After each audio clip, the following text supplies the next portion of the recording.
हम लोग electric dipole पढ़ रहे थे।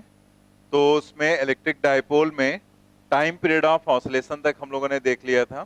तो नेक्स्ट टॉपिक जो हम लोग देखने जा रहे हैं वो है यहाँ पर net force acting on a small dipole, मतलब वही शॉर्ट डायपोल है और इसे रखा गया है placed in a non uniform electric field. तो इसमें हमें बहुत सारी चीजें नहीं देखनी है, जैसे इससे रिलेटेड भी क्वेश्चन पूछा जा चुका है लेकिन अभी तक थ्योरेटिकल क्वेश्चन पूछा गया, तो मे बी न्यूमेरिकल भी बनाकर दिया जा सकता है। तो इसमें हम लोगों को एक बस नेट फोर्स की कंडीशन देखनी है और इससे रिलेटेड दो केस हैं वो हम लोगों को यहाँ पर समझने हैं। तो ये आसान है, कोई बहुत कॉम्प्लिकेटेड चीज नहीं है, लेकिन इसका जो फॉर्मूला निकल कर आएगा अगर वो आप याद रखेंगे तो जो केस हो गए उसके फॉर्मूले को आपको याद नहीं करना पड़ेगा, जस्ट आप तुरंत डिराइव कर सकते हैं। ठीक है, तो उसके डेरिवेशन को हम बता देंगे, जरूरत पड़ेगी अगर कभी ऐसा कोई क्वेश्चन आ गया तो आप कर सकते हैं। इससे रिलेटेड अभी तक जो भी क्वेश्चन पूछे गए वो आसान पूछे गए, मतलब या तो वो एक थ्योरेटिकल क्वेश्चन है अभी आएगा बीच में वो पूछा गया, या अभी एक और क्वेश्चन पूछा गया था कुछ समय पहले, वो भी हमने डाल दिया, वो भी हम लोग देखेंगे कि वो मूव किधर करेगा जब उसे हम किसी डायपोल को किसी नॉन यूनिफॉर्म इलेक्ट्रिक फील्ड में रखेंगे। ठीक है, तो यहाँ पर सबसे पहले हम लोग फोर्स के बारे में देख लेते हैं। तो पहले ये डायग्राम हम लोग जरा एक बार समझ लें, थोड़ा बड़ा कर लेते हैं। जैसे यहाँ पर देखो कि एक डायपोल है जिसको कहा गया है कि शॉर्ट डायपोल है, मतलब एक स्मॉल डायपोल की कंडीशन ली गई, लेकिन दिखाया नहीं गया है, दिखाया काफी बड़ा गया है। और फील्ड ये नॉन यूनिफॉर्म है, क्योंकि फील्ड लाइंस अगर एकदम ऐसे सीधे सीधे होती हैं तो हम लोग उसे बोल सकते हैं यूनिफॉर्म। ठीक है, तो इसे हम लोग यूनिफॉर्म बोलते हैं। और अगर लाइंस कहीं पर कम हो रही हैं, मतलब वो पास पास आ रही हैं कहीं दूर हो रही हैं, तो वो नॉन यूनिफॉर्म की कंडीशन हो जाएगी। ये डायग्राम चाहे दिखा दो, कोई जरूरी नहीं कि ऐसे दिखाया गया कोई दिखाया गया, बस वो एक इलेक्ट्रिक फील्ड आपको दिखा दी एक डायरेक्शन, आप ऐसे दिखा दो, उसमें कोई प्रॉब्लम थोड़ा है। जैसे आपने ऐसे यहाँ पर दिखाया गया, ऐसे आप दिखा दो, इसमें डायपोल लग दो, तो डायग्राम बनाने का तरीका है, कैसे भी बना सकते हैं। तो ये नॉन यूनिफॉर्म इलेक्ट्रिक फील्ड में रखा गया है, पहली बात। दूसरी चीज आप यहाँ पर देखो कि ये जो डायपोल है दिखाया पड़ा गया है बट है नहीं, क्योंकि इसकी जो लेंथ है वो क्या लिखी गई है, डीएल। और हमें पता है डी वाई या डी एक्स या डीएल ऐसे कुछ लिखते हैं तो बहुत स्मॉल होता है।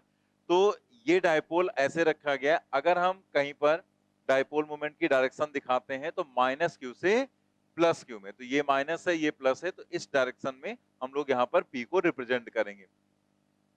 हम लोगों ने पीछे क्या देखा था कि अगर लाइंस नजदीक है तो फील्ड वहां पर ज्यादा होगी या कम, ज्यादा होगी, मतलब फील्ड स्ट्रेंथ ज्यादा होगी। तो यहाँ पर लाइंस अगर हम नीचे से देख रहे हैं तो नीचे ज्यादा दूर दूर है और ऊपर लाइंस क्लोज आ रही हैं। इसका मतलब अगर हम इस लोकेशन की बात करें और इस लोकेशन पर इलेक्ट्रिक फील्ड मान लिया ई के बराबर है, तो अगर हम डीएक्स डिस्टेंस आगे बढ़ते हैं, डीएक्स, ठीक है, तो वहां पर लाइंस हमें क्लोज दिख रही।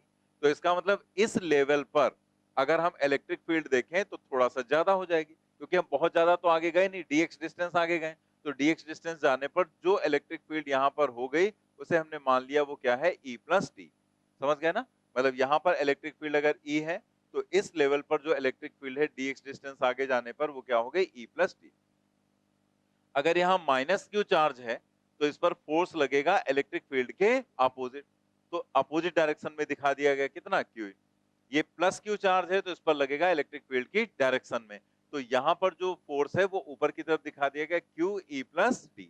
अब जैसे आप यहां पर सोचेंगे कि भाई इलेक्ट्रिक फील्ड तो ऐसे दिखाई गई, तो डायग्राम देखकर कंफ्यूजन होता है, बट अगर आपके दिमाग में ये रहेगा कि ये डीएल बहुत बड़ा नहीं बहुत छोटा है, ठीक है, तो ये यहाँ पर है डीएल, बस इतने छोटे से पार्ट में डीएल है, तो वहां पर हम अप्रोक्सीमेटली अपवर्ड डायरेक्शन में ही ऐसे उसको रिप्रेजेंट कर देंगे। ठीक है, तो वो है क्या, क्यू ई प्लस डी के बराबर जो फोर्स है। तो एक तरह से इस पर अपवर्ड फोर्स या ऊपर की तरफ, या हम कहते हैं इंक्रीजिंग इलेक्ट्रिक फील्ड की तरफ जो फोर्स लग रहा है, तो यहाँ पर फील्ड इंक्रीज कर रही है ना, लाइंस नजदीक आ रहे हैं, तो जो इंक्रीजिंग इलेक्ट्रिक फील्ड की तरफ फोर्स है वो कितना है, क्यू ई प्लस डी। लेकिन अपोजिट डायरेक्शन में कितना है, क्यू ई। इसका मतलब नेट फोर्स अपवर्ड लगेगा यहाँ पर, मतलब इलेक्ट्रिक फील्ड की डायरेक्शन में एक नेट फोर्स जनरेट हो जाएगा, तो उसकी वजह से इसका ट्रांसलेटरी मोशन होगा। तो जबकि यूनिफॉर्म में हम लोगों ने क्या देखा था, दोनों फोर्स इक्वल और अपोजिट होते हैं, इसलिए किसी भी तरह का कोई ट्रांसलेटरी मोशन नहीं होता, सिर्फ रोटेशन होता है। हम लोगों ने टॉर्क निकाला था, यहाँ पर ट्रांसलेटरी फोर्स लग रहा है, मतलब ट्रांसलेटरी मोशन यहाँ पर होगा। रोटेशन तो होगा ही होगा, ऐसा थोड़ा कि ट्रांसलेटरी और रोटेटरी नहीं होगा, बट टॉर्क तो दोनों प्रोवाइड ही करेंगे, तो घूम तो जाएंगे, लेकिन ट्रांसलेटरी फोर्स भी यहां पर रहेगा, इसका मतलब हम लोग यहां से याद कर रखेंगे कि अगर कोई डायपोल यूनिफॉर्म इलेक्ट्रिक फील्ड में रखा जाता है तो सिर्फ एक ही लगता है यूनिफॉर्म में। क्या लगेगा? सिर्फ वहां पर रोटेटरी मोशन होगा, रोटेशनल मोशन वहां पर पॉसिबल है, ट्रांसलेटरी फोर्स वहां पर क्या होता है? जीरो होता है। ठीक है, तो वहां सिर्फ टॉर्क लगेगा, फोर्स, नेट फोर्स जीरो रहेगा। लेकिन अगर नॉन यूनिफॉर्म इलेक्ट्रिक फील्ड में रखा गया तो दोनों चीजें होंगी, रोटेशनल मोशन भी होगा और ट्रांसलेशनल मोशन भी होगा, यानी कि नेट फोर्स भी रहेगा और टॉर्क भी रहेगा। ठीक है, तो अगर हमें नेट फोर्स लिखना है तो हम कितना लिखेंगे देखते हैं।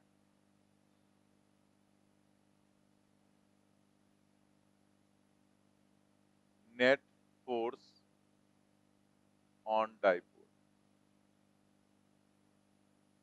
क्या लिखेंगे? F is equal to Q E plus D E and minus Q E. ठीक है, F is equal to Q E plus Q D E minus Q E. ठीक है, ये हो जाएगा ना, दिस माइनस दिस। तो यहां से अगर आप देखो तो यहां से ये जो क्यू ई है ये हो जाएगा कैंसिल, तो ये बचेगा यहाँ पर F is equal to Q into D. ठीक है, अब यहाँ पर हम लोग इसे एक पर्टिकुलर फॉर्मेट में कन्वर्ट करने के लिए हम लोग यहाँ पर क्या कर रहे हैं, dx से इसको मल्टीप्लाई करेंगे और dx से डिवाइड करेंगे। मतलब हम इसी को ऐसे लिख सकते हैं, de डिवाइडेड बाई dx और यहाँ पर dx से मल्टीप्लाई कर दिया, तो इससे कोई प्रॉब्लम हुई नहीं। अब ये जो dx है उसकी वैल्यू अगर आप डायग्राम से देखें तो क्या लिख सकते हैं, ये ट्रायंगल दिख रहा है, ये एंगल आपको थीटा दिख रहा है, तो ये एक राइट एंगल ट्रायंगल दिख रहा है जिसमें dl हो गया हाइपोटेन्यूज। तो अगर हम फिगर से देखें यहाँ पर,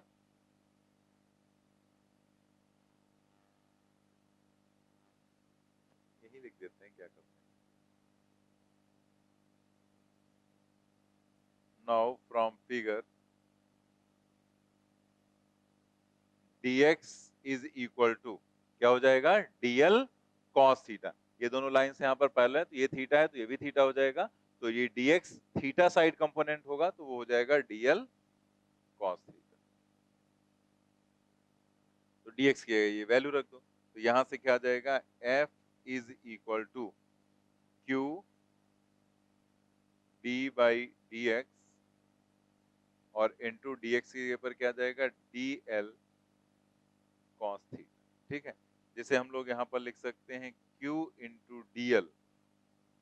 ठीक है, साथ में रख दिया, और de डिवाइडेड बाई dx और इंटू cos थीटा। ठीक है, इंटू dl क्या होगा, क्या हो जाएगा, p इलेक्ट्रिक डायपोल मोमेंट, किसी भी एक चार्ज का मैग्नीट्यूड और दोनों के बीच की डिस्टेंस, तो उसे हम लोग बोलते हैं इलेक्ट्रिक डायपोल मोमेंट। तो यहाँ पर p, यानी कि हम यहाँ पर लिख सकते हैं F is equal to p d E divided by D x और इंटू कॉस थीटा।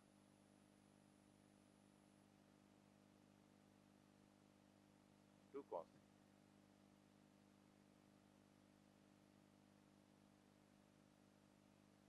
नोट करें, अरे कर रहे हैं, टेंशन क्या है, क्योंकि क्यू डीएल की जगह खाली पी ही तो रखना है, देखो आधे से ज्यादा लोगों को पता है। लो नेक्स्ट,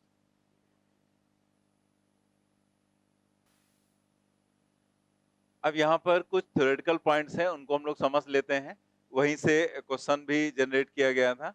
तो जैसे ऐसे रखकर आपसे पूछा जा सकता है कि इस पर फोर्स किस डायरेक्शन में लगेगा, इंक्रीजिंग फील्ड में या डिक्रीजिंग फील्ड में कैसे लगेगा, तो वो यहाँ से हम लोग देखो उसे समझ भी लेते हैं और रटने के हिसाब से भी वहां लिख दिया गया है, याद करना चाहें तो उसको याद भी रख सकते हैं। तो हम लोग यहाँ पर अगर देखें तो थीटा जो है वो क्या है, angle between P and D. आप देख सकते हैं यहाँ पर ये पी है और ये ई है, तो ये वेक्टर इस डायरेक्शन में और ये वेक्टर ऊपर की तरफ है, तो पी और ई के बीच के एंगल को ही क्या लिखा गया, थीटा। दैट मीन्स यहाँ पर हम लोग लिखना चाहें लिख भी सकते हैं कि थीटा क्या है, this is angle between P and D, angle between P and E, angle between P and, तो अगर यहाँ पर थीटा जो एंगल बिटवीन पी एंड ई है, वो अगर आप यहाँ डायग्राम में देखो तो आपको दिख रहा है लेस देन 90 डिग्री, ठीक है, 90 डिग्री से आपको कम दिख रहा है। अगर हम उस चीज को भी भूल जाएं, अगर आपसे हम सिर्फ ये पूछें कि बताओ इस कंडीशन में जो नेट फोर्स लग रहा है वो किधर लग रहा है, इंक्रीजिंग फील्ड में या डिक्रीजिंग? इंक्रीजिंग, मतलब इधर फील्ड बढ़ रही है, उधर ही नेट फोर्स लग रहा है। तो ये चीज हमने यहां से एनालाइज की थी, इसलिए बिना कुछ कैलकुलेशन के, बिना किसी चीज के हमें समझ में आ गया, क्योंकि यहाँ प्लस था, यहाँ माइनस था, यहाँ फोर्स ज्यादा था, यहाँ कम था, तो जो नेट फोर्स है वो इंक्रीजिंग इलेक्ट्रिक फील्ड में लग रहा है। तो कोई भी क्वेश्चन आपके सामने आएगा, आप उसका तुरंत डायग्राम बनाकर देख सकते हैं कि वहां पर किधर लगेगा फोर्स, ठीक। लेकिन यहीं पर आप सोचो कि आप देख रहे हैं थीटा की वैल्यू लेस देन 90 है, तो कॉस थीटा की वैल्यू पॉजिटिव होगी या नेगेटिव? पॉजिटिव। तो आप कोई भी कंडीशन डेवलप कर लो, अगर कॉस थीटा पॉजिटिव आ रहा होगा या थीटा लेस देन 90 होगा, तो 100% जो भी इस पर नेट फोर्स होगा वो इंक्रीजिंग इलेक्ट्रिक फील्ड में ही जाएगा। तो आप उसको रट भी सकते हैं कि अगर आपने पी और ई के बीच का एंगल देखा और वो लेस देन 90 है, तो जो फोर्स होगा वो किधर होगा? इंक्रीजिंग इलेक्ट्रिक फील्ड में। तो चाहे तो एनालिसिस करके निकाल लो और चाहे उस सेंटेंस को याद कर लो। वो सेंटेंस यहाँ लिख दिया गया, if theta is less than 90 that is cos theta is positive, then direction of net force will be in the increasing electric field. ऐसे ही आप यहाँ पर देखो कि अगर थीटा ग्रेटर देन 90 हो जाए, ठीक है, तो ग्रेटर देन 90 की कंडीशन में क्या होगा? यहां पर जैसे सपोज कर लो कि ये जो चार्ज है, ये चार्ज यहाँ प्लस क्यू ना होता, बल्कि ये जो चार्ज है यहाँ पर होता माइनस क्यू, ठीक है। जैसे इसको हम कह देते कि ये है क्या है? माइनस। इसी में देख लेते हैं एक बार, माइनस क्यू। और ये वाला जो चार्ज है इसको हमने कह दिया कि ये क्या है? Plus Q. तो अब अगर आप एनालिसिस करेंगे तो आप कहेंगे देखो फील्ड तो वैसे रहेगी, यहाँ लाइंस नजदीक है तो फील्ड तो इतनी रहेगी, और यहाँ पर फील्ड कम होगी। लेकिन अगर ये माइनस क्यू आपने माना है तो फोर्स इधर नहीं लगेगा, नीचे लगेगा, और ज्यादा ही लगेगा फोर्स, लगेगा उतना ही, मतलब क्यू ई प्लस डी के बराबर, ठीक है। लेकिन यहाँ पर जो भी फोर्स होगा नीचे की तरफ, और ये प्लस है तो प्लस पर फोर्स ऊपर की तरफ लगेगा, और कितना लगेगा? क्यू इंटू ई के बराबर। तो अब की बार ये नीचे नहीं लगेगा, अगर हमने यहां पर देखा। तो इस कंडीशन में अगर आप देखो तो नेट फोर्स किधर जा रहा है? डाउनवर्ड जा रहा है। यानी कि अगर उसने डायपोल को ऐसे रखा है तो आप एनालिसिस करके निकाल सकते हैं कि नेट फोर्स डाउनवर्ड होगा या अपवर्ड होगा, तो यहां जा रहा है डाउनवर्ड। लेकिन इस कंडीशन में अगर आप थीटा देखो तो थीटा ग्रेटर देन 90 आ रहा है। थीटा की वैल्यू इस केस में क्या है? Greater than 90। अब ये थीटा नहीं होगा, ये तो प्लस है, ये माइनस है ना, ये प्लस है, तो पी की डायरेक्शन चेंज हो जाएगी। पी इस डायरेक्शन में थोड़े रहेगा, पी तो माइनस से प्लस होता है ना, तो ऐसे रहेगा। तो थीटा ये ई हो गया, ये पी, तो आप देख रहे हैं ना थीटा क्या रहा है? Greater than 90 degree. तो अगर थीटा की वैल्यू ग्रेटर देन 90 है तो कॉस थीटा हो जाएगा माइनस में, यानी कि फोर्स जो है वो नेगेटिव में आ जाएगा। जो एफ है जो यहाँ पर निकालेंगे वो माइनस में आ जाएगा, और माइनस का मतलब है कि वो किधर जाएगा? डिक्रीजिंग। जैसे प्लस में अगर इंक्रीजिंग में जा रहा था तो माइनस में डिक्रीजिंग। तो चाहे तो एनालिसिस करके निकाल लो किधर जा रहा है, और चाहे तो सीधे सीधे आप याद कर लो कि थीटा अगर लेस देन 90 है तो इंक्रीजिंग फील्ड की तरफ फोर्स रहेगा, और थीटा अगर ग्रेटर देन 90 है तो डिक्रीजिंग फोर्स की तरफ, डिक्रीजिंग फील्ड की तरफ फोर्स रहेगा। Then direction of net force will be in the direction of decreasing electric field. ठीक है, क्लियर हो गई बात? तो आप कैसे भी कर सकते हैं, एनालिसिस करके भी और ऐसे यहाँ पर प्लस माइनस याद करके भी, ठीक है। नेक्स्ट पॉइंट, ये जहां से क्वेश्चन जनरेट किया गया था, और यहाँ से आपके यहाँ इसमें एआई ट्रिपल ई में भी इस पर क्वेश्चन पूछा गया और आपके यहाँ भी क्वेश्चन पूछा गया। इफ डायपोल इज प्लेस्ड, ये पॉइंट जो अभी हम लोगों ने समझा था वही लिख दिया गया। If dipole is placed in non uniform electric field, it will experience both.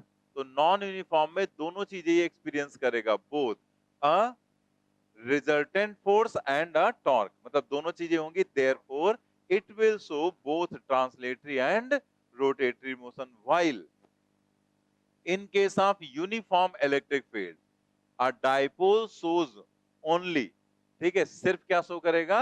Rotatory motion, translatory नहीं, क्योंकि ट्रांसलेटरी फोर्स तो नेट फोर्स जीरो हो जाता है ना।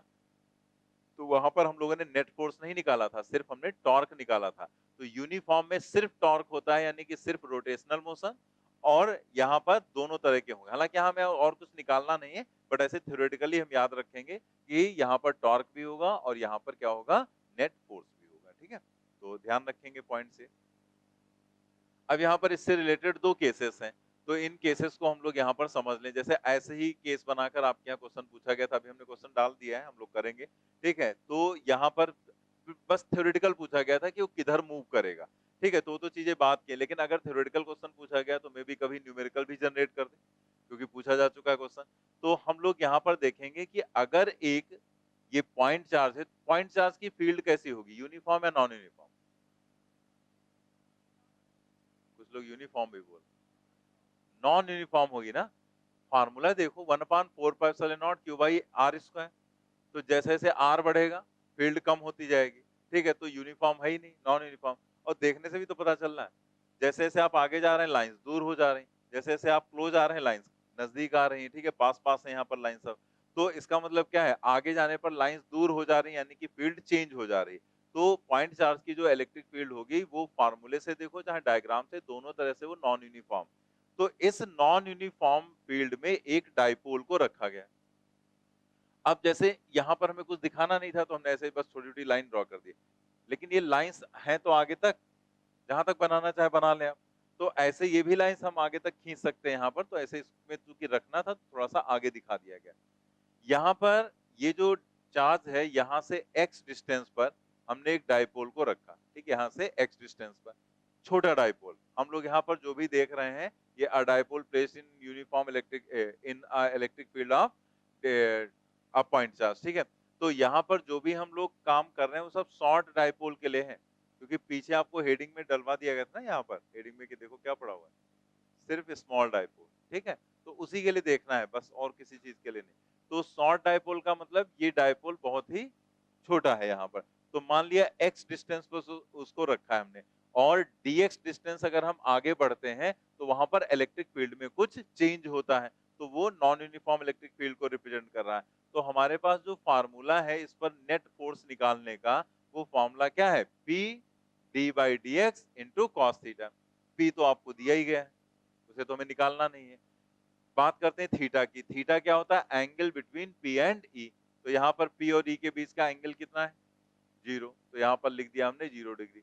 तो P पता हो गया और थीटा पता हो गया। अब बचा क्या, d बाई डी एक्स। अब d by D x electric field कौन प्रोड्यूस कर रहा है, प्लस वो भी करेगा, लेकिन जिस पर हमें फोर्स देखना है वो, जैसे हमने आपको क्या बताया था कि कोई भी चार्ज अपने ऊपर फोर्स नहीं लगाएगा, मतलब अपनी फील्ड जनरेट करके अपने ऊपर फोर्स नहीं लगाएगा। तो डाइपोल फील्ड तो प्रोड्यूस करेगा, लेकिन वो फील्ड उसके ऊपर इफेक्ट नहीं डालेगी, उसके ऊपर उसकी वजह से कोई फोर्स नहीं लगेगा। तो इसलिए हम इसकी फील्ड की बात नहीं करेंगे। हमने इस डाइपोल को रखा है इस चार्ज की फील्ड में। तो चार्ज की फील्ड में अगर इसको हमने रखा है तो इसकी वजह से फील्ड जनरेट हुई, उसमें इसको रखा गया, इसलिए ये कुछ फोर्स फील कर रहा है। तो फील्ड किसकी लेंगे हम, क्यू की। अब देखो क्या क्या था फार्मूले में, एफ नेट जो हम एफ इस पर निकालने जा रहे हैं फोर्स, उसमें क्या था, P D by D x into cos theta. तो पी हमें दिया गया, थीटा हमें पता चल गया 0 डिग्री है। वो भी एक तरह से उसने रख दिया था, डायग्राम दिखा दिया तभी आप जान पाए, या लिखकर वो देगा तो उसने लिख दिया यहाँ पर, या डायग्राम बना दिया, दोनों से हमें समझ में आ जाएगा थीटा क्या। दो चीजें हो गई, बचता है डी बाई डी एक्स, ठीक है। तो चार्ज जो क्यू है उससे एक्स डिस्टेंस पर इलेक्ट्रिक फील्ड का फॉर्मूला हम सभी को पता है, बस वो फॉर्मूला लिखेंगे, उसमें आएगा एक्स, हम लोग उसे डिफरेंशिएट करके डी बाई डी एक्स निकाल लेंगे, तीनों को उठाकर मल्टीप्लाई कर देंगे, हमारा आंसर आ जाएगा, ठीक है। तो इसलिए इसके फॉर्मूले को याद करने की जरूरत नहीं है, क्योंकि डेरिवेशन बहुत बड़ा है नहीं, 2-3 लाइन में हो जाएगा डेरिवेशन। इसलिए आराम से हम डराइव कर सकते हैं अगर हमारे सामने ऐसा कोई क्वेश्चन आ जाता है तो, ठीक है। तो लिखेंगे एक line, electric field, electric field due to charge plus Q, electric field due to charge plus q, electric field due to charge plus q at distance x, at distance x।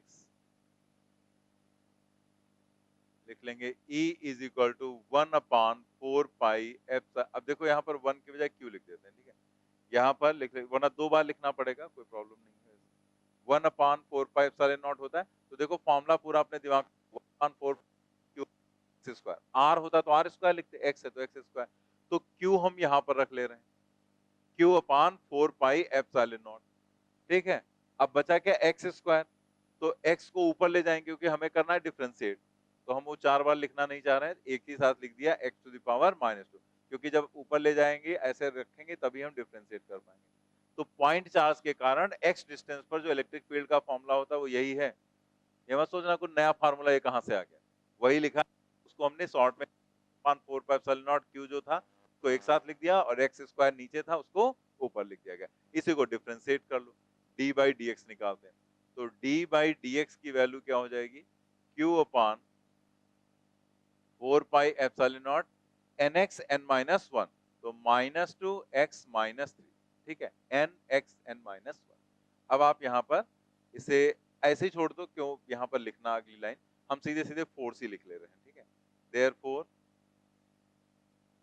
Net force on dipole क्या हो जाएगा, F is equal to P d by D x, और cos theta का मतलब cos 0, d by D X की यहाँ पर value रख देते हैं,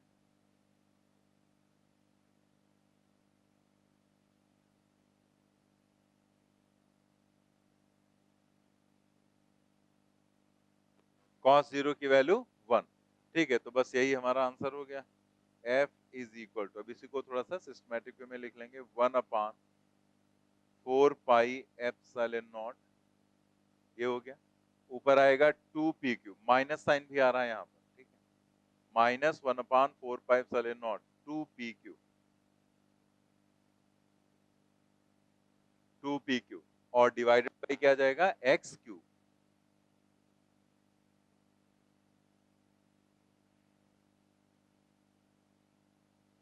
-1/4πε0 2pq divided by x cube. यहाँ पर जो नेगेटिव साइन है वो रिप्रेजेंट करता है अट्रैक्शन को, ठीक है। तो ये चीज भी यहाँ से, मतलब वैसे तो हम अट्रैक्शन या रिपल्सन में ये रखते नहीं है, हम लोग कभी भी साइन रखते नहीं है ना, कहाँ चार्ज का साइन रखा गया था, लेकिन अगर कोई चीज सॉल्व करके आ रहा है साइन तो उसको ऐसे छोड़ देंगे। तो यहाँ पर इस नेगेटिव साइन से हमें एक इंफॉर्मेशन मिल जा रही कि ये अट्रैक्शन को रिप्रेजेंट कर रहा है। अभी आप लिख लो एक लाइन, फिर हम आपको बता दें, यहाँ पर आगे लिख लेंगे, negative sign shows, negative sign shows, उसी फॉर्म लेके आगे, negative sign shows attraction, attraction, तो नेगेटिव साइन अट्रैक्शन को शो कर रहा है। अब आप कैसे भी एनालाइज करो, जो यहाँ पर इसका जो मोमेंट होगा वो इधर ही तुम्हें मिलेगा। अब चाहे आप नेगेटिव साइन के बेसिस पर एनालाइज करो, तो नेगेटिव साइन अगर आपने याद कर लिया कि नेगेटिव साइन का मतलब अट्रैक्शन फोर्स है यहाँ पर, ठीक है, तो ये इधर ही तो अट्रैक्ट होगा, तो ये इसी डायरेक्शन में ऐसे जाएगा यहाँ पर। और आप खुद सोचो, ये प्लस है और ये क्या है, माइनस, तो ये प्लस माइनस एक दूसरे को अट्रैक्ट करेंगे, तो ये इस साइड में जाएगा यहाँ पर, यानी कि अट्रैक्शन ही हो रहा है, ठीक। मान लिया आपने इस बेसिस पर नहीं किया, आपने सोचा हम थीटा के बेसिस पर हमने याद किया था, तो हम थीटा वाला कॉन्सेप्ट यूज करेंगे। तो थीटा बेसिस पर हमने क्या याद किया था कि अगर थीटा लेस देन 90 है, ठीक है, तो वहां पर क्या होगा, जो फोर्स लगेगा अगर लेस देन 90 है तो इंक्रीजिंग फील्ड की तरफ, और अगर ग्रेटर है तो डिक्रीजिंग। अब आप देखो यहाँ थीटा क्या है, 0, यानी कि लेस देन 90 है, किधर लगेगा फोर्स, इंक्रीजिंग फील्ड, तो इधर जब जाएंगे तो फील्ड बढ़ेगी, आगे जाएंगे तो फील्ड घटेगी। वैसे भी यहाँ पर वही आ रहा है, तो चाहे ऐसे आप सीधे देख लो, ये प्लस है माइनस है, अट्रैक्ट ही करेगा, कुछ और सोचने की जरूरत ही नहीं। तो डायरेक्ट यहाँ पर हम लोग लिख सकते हैं कि ये किधर मूव करेगा, लेफ्ट में। अगर इधर प्लस होता और उधर माइनस होता तो किधर मूव करता, राइट में मूव करता। और आप कैसे भी एनालाइज करोगे आंसर सेम आएगा। आप सीधे देखो, यहाँ प्लस करो यहाँ माइनस करो, तो प्लस प्लस रिपेल करेगा, आगे जाएगा। और जैसे ही आप इधर प्लस करोगे इधर माइनस, थीटा की वैल्यू क्या हो जाएगी, 180, और 180 का मतलब ग्रेटर देन 90, ग्रेटर देन 90 का मतलब जो फोर्स होगा वो लगेगा डिक्रीजिंग फील्ड में, आगे तो जाएगा। तो कैसे भी आप एनालाइज कर रहे हैं आएगा आंसर वही आएगा, तो वो किसी भी तरह से आप एनालाइज करके बता सकते हैं। तो सबसे सही सिंपल तरीका तो यही है कि हम दोनों के साइन देख लें, यहाँ पर क्या है, जो नजदीक वाले चार्ज हैं, जैसे ये प्लस है ये माइनस है, तो ज्यादा इफेक्ट तो ये इसी पर डालेगा ना, उस पर भी डालेगा बट उस पर कम डालेगा। तो ज्यादा इफेक्ट इस पर डालेगा तो क्या होगा, अट्रैक्शन, यानी कि किधर चलेगा, लेफ्ट में। अगर यहीं पर ये प्लस होता तो ज्यादा इफेक्ट इस पर डालेगा, किधर चलता, राइट में चलता। तो कैसे भी आप एनालाइज करेंगे कहीं से भी घुमा फिरा कर आंसर आपको सेम ही मिलना। ऐसे ही एक केस और है, वो भी हम लोग देख लेंगे। कि यहाँ पर जैसे एक चार्ज रखा गया, उसकी force of interaction between two small dipoles, दो स्मॉल डायपोल्स यहाँ पर हैं और इनके बीच फोर्स ऑफ इंटरेक्शन हमें देखना है। तो यहाँ पर भी कॉन्सेप्ट तो वही, जैसे यहाँ पर हमने आपको भी क्या समझाया था कि इसकी फील्ड तो होगी, लेकिन ये अपनी फील्ड जनरेट करके अपने ऊपर फोर्स नहीं लगाएगा। ठीक, ये चीज अभी बताई गई। जैसे ये चार्ज है तो ये चार्ज अपने ऊपर अपने कारण फोर्स नहीं लगाएगा अपनी फील्ड की वजह से, लेकिन ये चार्ज दूसरे पर तो फोर्स लगा सकता है। ऐसे ये चार्ज इस पर तो फोर्स लगा सकता है। तो हमें देखना था कि इस डाइपोल पर कितना फोर्स लगेगा, वो हमने यहाँ पर एनालाइज किया। ऐसे ही अगर यहाँ पर दो डाइपोल हैं तो ये डाइपोल अपनी फील्ड के कारण अपने ऊपर फोर्स नहीं लगाएगा, ये भी डाइपोल अपनी फील्ड के कारण अपने ऊपर फोर्स नहीं लगाएगा, बट दूसरे पर तो लगा सकता है। ठीक है, तो इसका मतलब अगर हम यहाँ पर फोर्स ऑफ इंटरेक्शन देखना चाहें तो चाहे हम इस पर निकालें चाहे इस पर, आएगा तो सेम ही। अगर हम कूलॉम्स लॉ की बात करते हैं तो एक चार्ज अगर Q1 है, दूसरा चार्ज यहाँ पर Q2 है, दोनों अलग अलग वैल्यू के होते हैं, तो क्या फोर्स भी अलग अलग आता है? फोर्स तो दोनों पर सेम होता है, चाहे इसके कारण इस पर फोर्स देखो चाहे इसके कारण इस पर फोर्स देखो, मैग्नीट्यूड वाइज तो सेम रहते हैं, डायरेक्शन वाइज बस अपोजिट हो जाते हैं। तो यहाँ पर हम लोग यही कॉन्सेप्ट यूज करेंगे कि एक किसी डायपोल पर फोर्स निकालेंगे। मान लिया हमें इस पर फोर्स निकालना है, तो हम क्या करेंगे, इसकी वजह से यहाँ पर पहले क्या देखेंगे, इलेक्ट्रिक फील्ड। ठीक है, तो जो P1 डायपोल है यहाँ पर, मतलब A जो है वो यहाँ पर इसी डायरेक्शन में, जैसे ऊपर हम ऐसे दिखा दे रहे हैं, ठीक है, रहेगा यहीं पर या यहाँ दिखा देते हैं, इस डायरेक्शन में इलेक्ट्रिक फील्ड जनरेट करेगा। ठीक है, तो अगर हम डिस्टेंस लें तो यहाँ से ऐसे x डिस्टेंस ले सकते हैं और ये x डिस्टेंस पर इलेक्ट्रिक फील्ड अपनी जनरेट करेगा, इसके सेंटर से ऐसे ले लिया यहाँ पर, और ये इलेक्ट्रिक फील्ड इसी डायरेक्शन में रहेगी, सेम डायरेक्शन में रहेगी ना, क्योंकि एक्सियल पोजीशन पर रखा हुआ। तो एक्सियल पोजीशन पर जो P है और जो E दोनों सेम डायरेक्शन में, और ये फील्ड जो यहाँ पर जनरेट हो रही है वो इसकी एक्सिस पर, बस ऊपर दिखाया गया लेकिन इसकी एक्सिस की हम बात कर रहे हैं। तो वो फील्ड किसने जनरेट की, ए ने या 1 ने, तो इसको हमने क्या कह दिया, E1। तो अब आप सोचो कि इस डाइपोल की जगह पर इस वाले ए वाले डाइपोल ने एक इलेक्ट्रिक फील्ड जनरेट कर दी E1।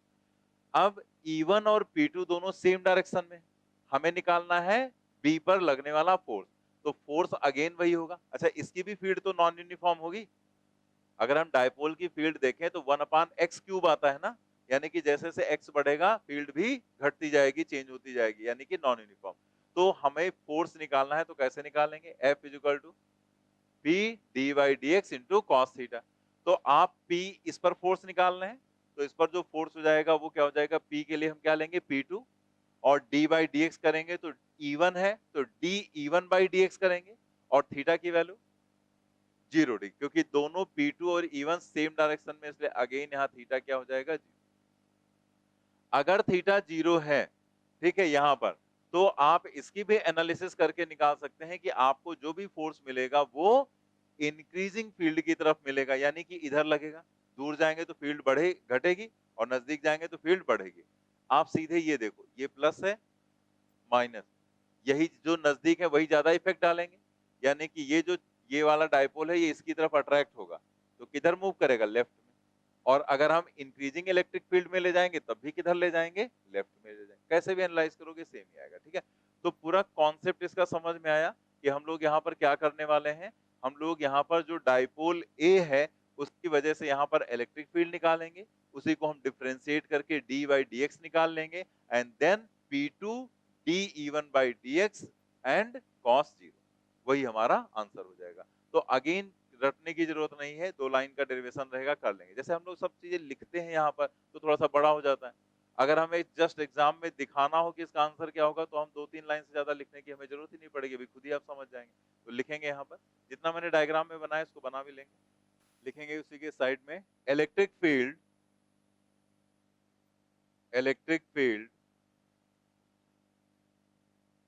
Due to dipole A, electric field due to dipole A at the place where dipole B is placed, where dipole B is placed। नीचे लिखेंगे E1 = 1/4 pi epsilon naught 2P1। Axial position पर क्या होती है, 2p1 divided by x cube, ठीक है। तो ये एक्स क्यूब ऊपर ले जाएंगे, तो हम लोग यहाँ पर लिख लेंगे E1 is equal to 2p1 divided by 4 pi epsilon naught x to the power -3। अब जैसे हमने यहाँ 2 लाइन लिख दिया, क्या जरूरत थी? क्योंकि फॉर्मूला है पहले से पता है, तो हम क्या लिखते, सीधे लिख देते 2p1 upon 4 pi epsilon naught x to the power -3, जैसे पीछे लिखा था वैसे यहाँ भी लिख सकते हैं। अब इसे हमें डिफरेंशिएट करना है, तो हम लिखेंगे dE1 divided by dx,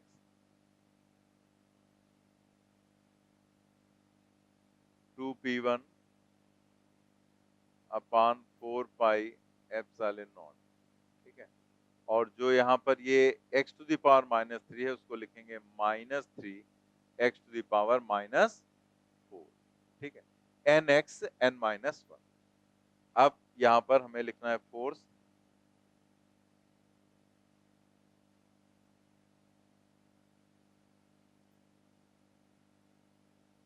force on dipole B F is equal to P2 dE1 divided by dx और इनटू थीटा क्या है 0 cos 0।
मतलब निकाला तो हमने सिर्फ P2 पर है ये फोर्स, बट यहाँ पर यानी कि B वाले डाइपोल पर हम फोर्स निकाल रहे थे, लेकिन हमने आपको पहले बता दिया था कि ये फोर्स दोनों पर रहेगा, मतलब फोर्स ऑफ इंटरेक्शन हो जाएगा ये, तो force between A and B इसको बोलेंगे। तो बस जस्ट यहाँ से dy dx निकाला और उसको यहाँ पर रख दिया गया, cos 0 होता है 1, dy dx की वैल्यू रख दी और यहाँ से आ गया -1/4 pi epsilon naught 6p1 p2 upon x to the power. Note कर लिया आपने? अब यहाँ पर जैसे अगर आप एक पॉइंट लिखना चाहें तो यहीं पर लिख लें, जैसे भी माइनस साइन आया तो माइनस करा हुआ अट्रैक्शन को ही रिप्रेजेंट करेगा, और जो प्लस साइन आएगा तो वो रिपल्सन को रिप्रेजेंट करेगा।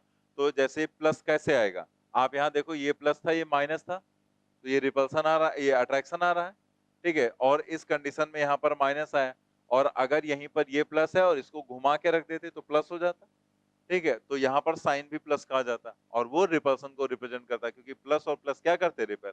अब आप उसको चेक करो, जैसे अगर इसको घुमा देते तो थीटा की वैल्यू 180 हो जाती, आपने जहां पर 0 रखा है वहां क्या रखते 180, 180 अगर आप रखते तो cos 180 आता -1, जैसे यहाँ +1 था तो लिखा नहीं, -1 आता तो लिखना पड़ता, और माइनस माइनस प्लस, यहाँ पर साइन क्या जाता प्लस का, बाकी रिजल्ट वही आएगा, बस साइन प्लस का हो जाएगा।